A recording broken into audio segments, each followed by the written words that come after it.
Dieu, énigme fascinante ou concept dépassé? Bonjour, moi je suis Joe et je suis ravi de vous présenter ce nouveau format sur la chaîne La Vie témoigne de lui. Dans cette nouvelle série intitulée Raison de croire, nous allons explorer les fondements rationnels de la foi chrétienne, partager des idées importantes avec vous et aujourd'hui, on aborde un sujet que peu de gens en discutent en France. Peut-on connaître la vérité sur Dieu au travers de la science? Sans plus tarder, plongeons-nous dans ce sujet fascinant.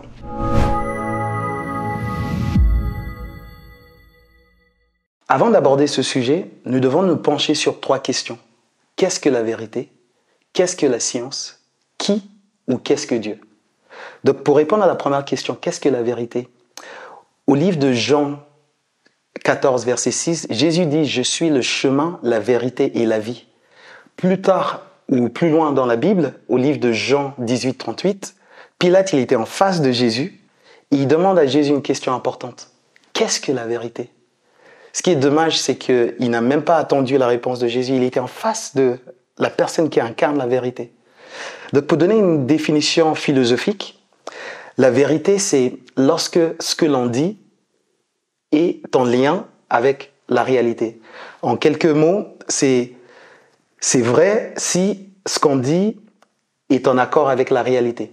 Donc pour donner quelques caractéristiques de la vérité, elle n'est pas inventée, elle est découverte.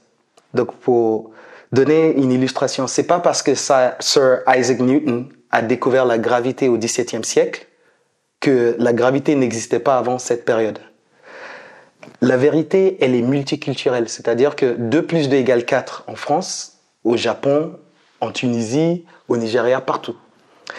La vérité, elle est absolue, elle n'est pas relative. Bizarrement, des personnes qui soutiennent la thèse que la vérité est relative, ils n'appliquent pas ce principe quand il s'agit de leurs finances, leur santé ou leur argent. Par exemple, quand tu vas dans un distributeur et tu demandes 100 € et que ton distributeur te donne 10 €, tu dis pas « Ah ouais, c'est relatif ». Non, tu dis « Waouh, il y a un problème, je veux justice ». Donc, la croyance n'a aucun effet sur la vérité. Donc, c'est pas parce que je pourrais croire avec toute mon âme que, je sais pas, Bill Gates c'est mon père, mais c'est pas parce que j'y crois que ça le rend vrai. Il faut pouvoir le prouver. Donc maintenant qu'on connaît la définition sur la vérité, est-ce qu'on peut connaître la vérité? La réponse est oui, et on va se servir de la méthode scientifique. Maintenant on aborde le sujet de la science. Qu'est-ce que la science? La science est une démarche qui permet d'explorer et de comprendre les phénomènes naturels en utilisant les méthodes d'observation, d'expérimentation et d'analyse des données. Pour cela, la science, elle utilise ce qu'on appelle les lois fondamentales de la pensée ou aussi les lois auto-évidentes de la logique. Je sais que tu vas dire « Come on, Joe, what are you saying ?» Attendez, je vais vous expliquer. Donc, la loi auto-évidente de la pensée ou de la logique, en fait, elle se caractérise sur 3 lois principales. Donc, la première, c'est la loi d'identité. C'est-à-dire que une chose est unique et différente des autres choses. Par exemple, moi, Joe, il n'y a pas d'autre Joe que moi. Je suis unique et différent. Après, il y a la loi de la non-contradiction. C'est-à-dire qu'une chose ne peut pas être vraie et faux en même temps. Donc, un exemple, je ne peux pas être physiquement à Paris et physiquement en Bourgogne en même temps. C'est impossible. Et dernièrement, la loi du tiers exclu. C'est-à-dire que une chose est soit vraie ou soit faux. Il n'y a pas de milieu. Donc, par exemple, si je vous dis « il pleut », quand vous allez aller devant la fenêtre, c'est soit vous dites « effectivement, il pleut », soit vous dites « ah non, il ne pleut pas ». Il n'y a pas entre les deux. Donc, les scientifiques, ils utilisent ces lois pour établir des liens cause à effet. Ils interprètent des données et ils en déduisent des conclusions logiques. Donc ça, c'est la méthodologie qu'on va pouvoir utiliser plus tard dans la démonstration. Comment est-ce qu'ils utilisent ces lois pour établir leurs recherches? Ils posent des propositions générales, appelées prémices, et à partir de ces prémices, ils en tirent des conclusions logiques. Maintenant, Dieu. Qui est Dieu? Qu'est-ce que Dieu? Dieu est un être personnel. Pourquoi personnel? Parce qu'il n'y a que des personnes qui font des choix. Dieu, il est omnipotent. Ça veut dire que son pouvoir est infini, illimité. Dieu, il est aussi omniscient, ça veut dire qu'il sait toutes choses. Et Dieu est bienveillant. Quand je dis Dieu est bienveillant, qu'est-ce que je veux dire? Ça veut dire que Dieu est doté de la compassion, de la générosité, de la gentillesse, de l'empathie. Il est plein d'amour et cet amour est pour tout le monde. Dieu, il a créé l'univers et il a créé l'humanité dans un but spécifique.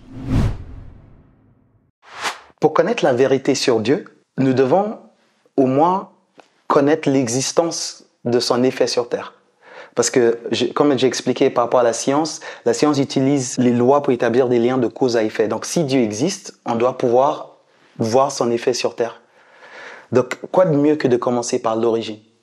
La science nous a appris qu'il y a environ 13,8 milliards d'années que l'univers a commencé. Donc, c'est-à-dire que l'univers a eu un début. Et le philosophe Aristote, il dit que tout début a une cause. Sauf que cette cause, elle est transcendantale. Parce que vu que l'univers a eu un début, cette cause ne peut pas être de l'univers. Et cette cause doit être transcendantale et intelligente aussi. Là, maintenant, on va voir ensemble la démonstration, on va dire, de façon concrète de la méthodologie scientifique. Je vais vous proposer plusieurs prémices et on va pouvoir en tirer des conclusions logiques. Donc, la première prémisse, le tout début a une cause. L'univers a un début. Donc, avec ces deux prémices, quelle serait la conclusion logique? C'est que l'univers a une cause. Donc, si on continue, la cause de l'univers doit être transcendantale et intelligente. Et si vous vous rappelez ce que je vous ai dit tout à l'heure, Dieu, il est transcendantal et intelligent. Donc, en conclusion, Dieu a créé l'univers.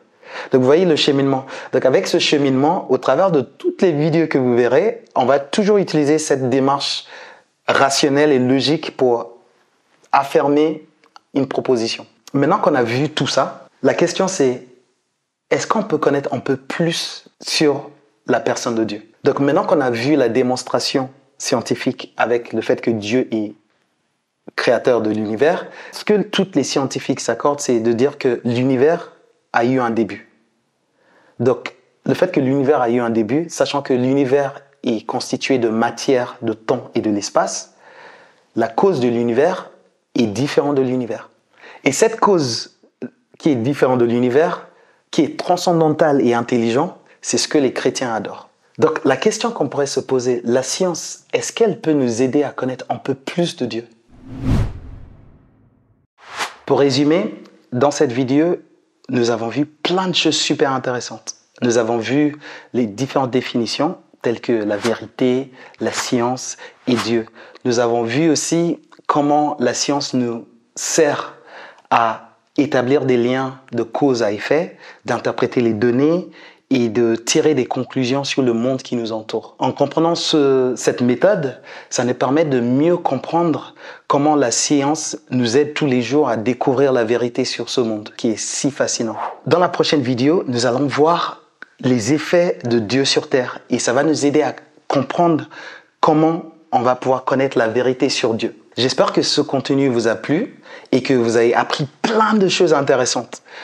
Vraiment, si vous avez des questions, n'hésitez surtout pas à poser des questions dans les commentaires ou même à partager vos réflexions et même partager vos idées. Et franchement, je serais vraiment très heureux de discuter avec vous au travers des commentaires. Ça a été vraiment une joie de faire ça avec vous.